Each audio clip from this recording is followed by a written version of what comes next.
قومي وحدت لپاره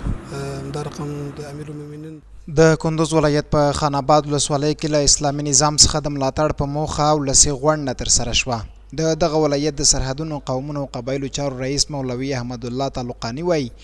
د دې ولسي غونډې د جوړېدو موخه د قومونو ترمنځ یووالی،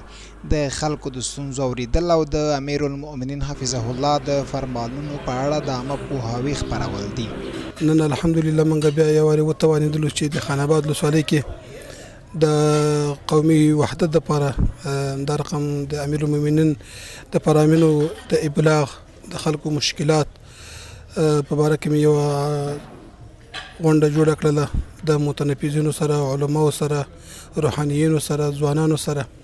چې الحمدلله په دې کې د وطن د یووالي، د قومونو د وحدت لپاره، د نظام د ملاتړ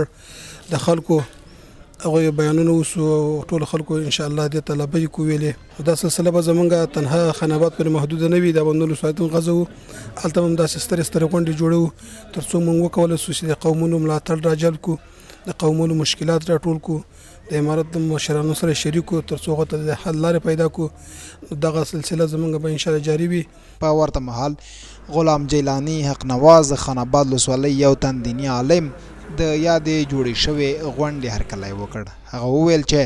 د دا ډول غونډو جوړېدل د ولسونو ترمنځ اتحاد پیاوړی کوي او د خلکو شته ستونزو ته د رسیدو په برخه کې ښه زمینه برابروي. در بین اقوام اگر خدا نخواسته از لحاظ سمت پرستی و نجات پرستی و قوم پرستی یا این مسئله را کسی ترجیح بده به این مسئله پیش برون، اونها کامیاب نمیشن، نه در دنیا کامیاب میشن و نه در آخرت. اگر ما بگیم که انما المؤمنون اخوه به این آیات قرآن نوشتن ما عمل کنیم، ما کامیاب هستیم. هر مسئله که چقدر سخت‌تر باشه او را ما آسان کردن میتونیم و کو چقدر که بلند باشه او به خود یک راه داره. له بلې خوا سید نور آغا هاشمي یو تن قومي مشر وایي چې د خان آباد ولسوالۍ اوسیدونکي په هر ډول شرایطو کې له خپل نظام سره ولاړ دي او له حاکم اسلامي نظام څخه د ساتنې په موخه هر راز قربانۍ ته چمتووالی لري. ما از همچون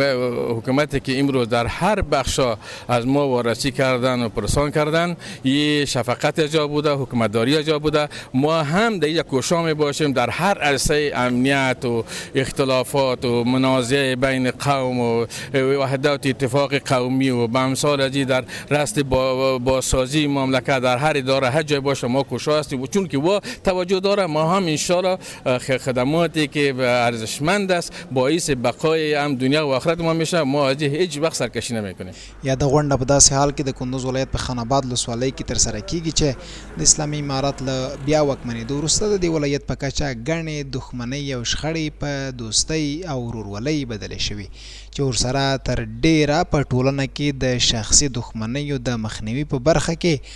د پام وړ مثبت بدلونونه راغلي دي.